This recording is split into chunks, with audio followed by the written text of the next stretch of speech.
Section D, Enforcement of the Ohio Constitution. Subsection 1, Supreme Duty of Governor and Attorney General. It is hereby declared and established that the supreme duty and responsibility of the Governor and Attorney General of Ohio is to uphold and enforce the provisions, purposes, and intent of this Constitution, and to ensure that all elements of government operate in compliance therewith. If the people are to hold government accountable to the Constitution, then it is proper and necessary that someone be responsible for government's conduct, and those who rightfully hold that responsibility are the Governor and Attorney General. Those two offices constitute the highest authority of the executive branch in our system of government, and as such, have the duty to enforce the laws of the state. The highest law of Ohio is the Ohio Constitution. As the chief executive of the state, the governor should be ultimately responsible to ensure constitutional compliance throughout all the governmental institutions of Ohio. Subsection 2, Office and Authority of Sheriff preserved.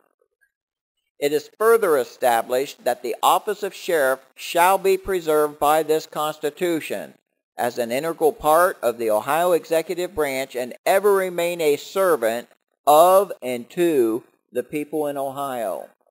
The sheriff's principal duty shall be to support this Constitution and laws made in compliance therewith, and he shall have supreme governmental authority to enforce this Constitution within the county of his respective jurisdiction.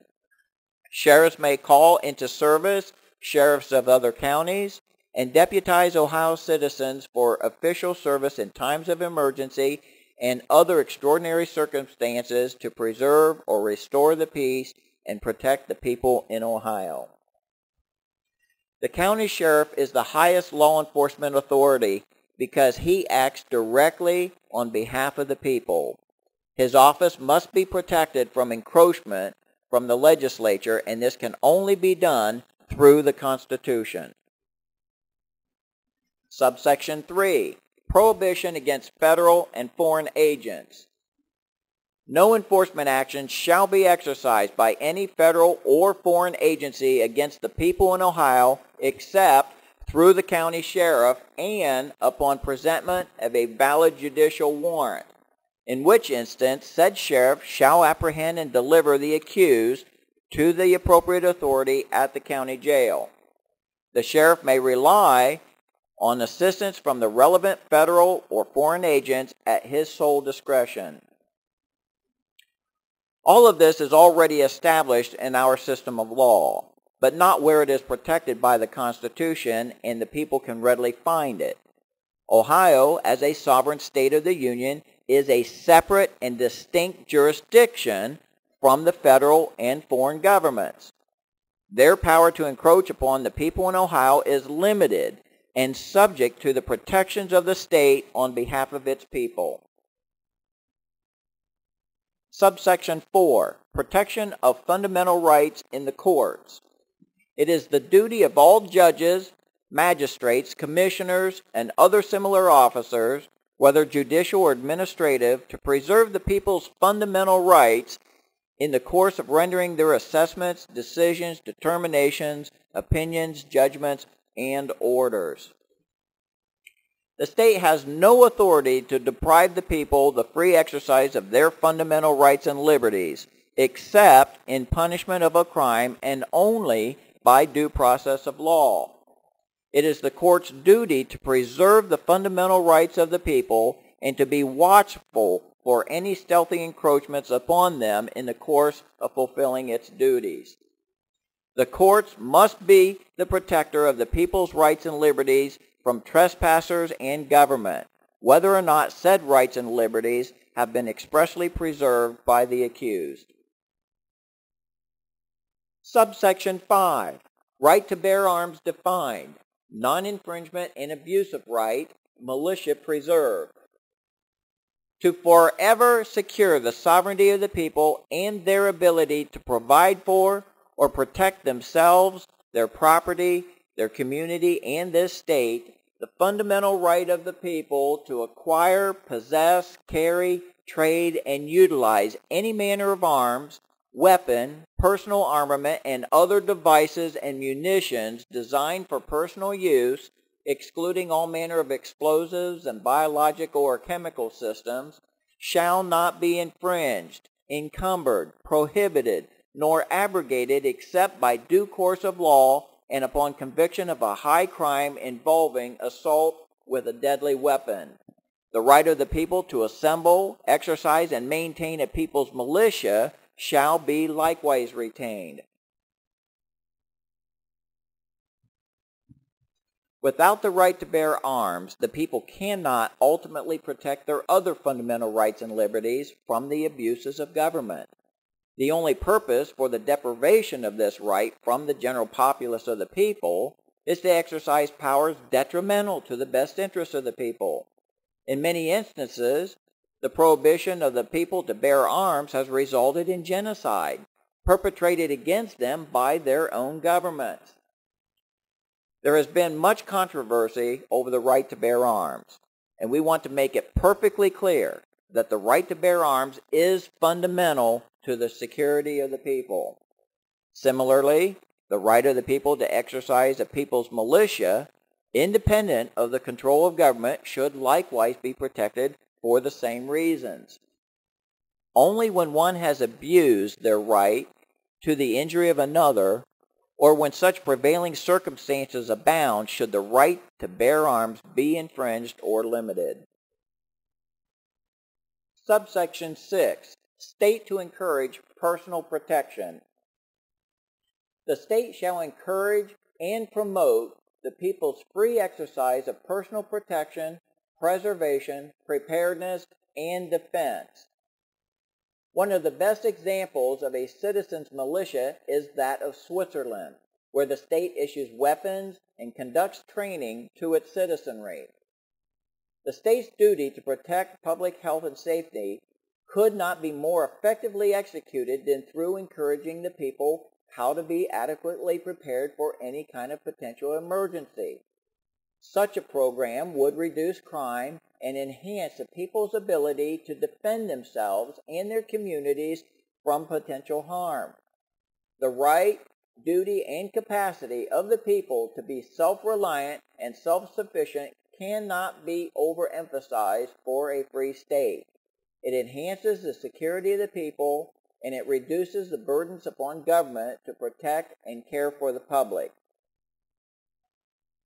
Section E. Sovereignty through education. Subsection 1. State to encourage beneficial principles.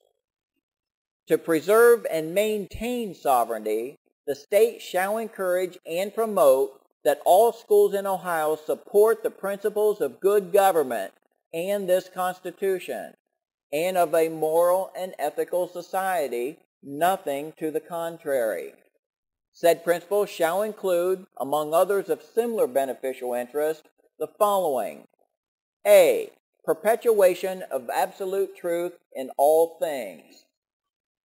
We are all aware that deception is a tool that can be used to keep the people ignorant and enslaved. Deception is among the great evils that contradicts natural law and the fundamental standards upon which our society was established. Truth is often not absolute. Rather, it is what someone says it is or what they are able to convince others of. We must always be willing to know the whole truth, to know the worst and provide for it. Good decisions cannot be achieved upon false or misleading information, and intentional deception is fraud, no matter how you look at it. B. Maintenance of a high moral and ethical standard. Certainly, when educating our children about life and what is right and wrong, we want to promote standards that will lead to their success and develop their integrity, honor, and character. Such standards derive from our fundamental beliefs, and in the United States, that standard is the Christian religion. However, we must maintain that delicate separation between church and state so that one or the other does not result in tyranny against the people. Standards promoted by government must be universally acceptable among the established religions. C. Sharing of compassion, charity, and spirituality. The tranquility of any society is a direct result of the compassion, charity, and spiritual relationship among its citizens. These three are integral with the golden rule, to love thy neighbor as thyself, and to the establishment and maintaining of peace. Development of these three lead to teamwork, cooperation, fairness, and justice, without which society would be merely survival of the fittest, dog eat dog, and full of chaos. The strength and quality of a nation derives from the solidarity of its people and their capacity for these three essential ingredients. D. Promotion of creativity, courage, and individual responsibility and health. The size of government is diminished when the people are self-sufficient, and the people prosper most who are creative, healthy, and have the courage to excel and accept challenges. Freedom cannot exist without these essential characteristics. To truly be a free people, they must have the ability and the opportunities to provide for themselves. Teach the people self-reliance, let government create an environment for success, and then get out of the people's way and let them prosper according to their own abilities. E. Development of mechanical skills, mathematics, and personal dexterity. People have different skill sets. While some will possess talents as intellectuals, others will be more adaptive to the skilled trades. Both are essential for a well-balanced education of a people expected to be free and self-reliant. Besides utilizing these abilities for occupation, these skills also stimulate one's motor skills, coordination, reflexes, and agility. Sports is a great source of development for personal dexterity, mathematics in calculating, and mechanics in problem solving. F. The application of law and the mechanics of good government. The people's sovereignty cannot be maintained if they do not understand how their system of law and government operate and the principles upon which their government was established. These are vital to freedom and governmental accountability. It has always been the duty of the American people to hold their governments in compliance with their state and federal constitutions. If the people are without knowledge, then government goes unchecked and the people become enslaved to a few. G. The joy of community, peace, and tranquility. Nearly all people enjoy associating with others and the peace and tranquility that comes from friendship and the community spirit. Most often, those who stir trouble do so at the consequence of others, devising schemes for their own interests.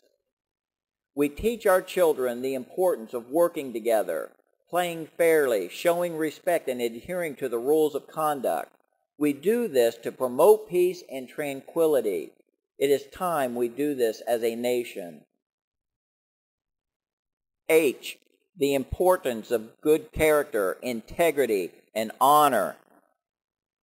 These virtues closely parallel those of self-reliance, honesty, and respect. They are the opposite of thievery, greed, and deceit. They are the foundation upon which trust, morality, and justice are built. What a pleasure it is to associate with people who possess these virtues.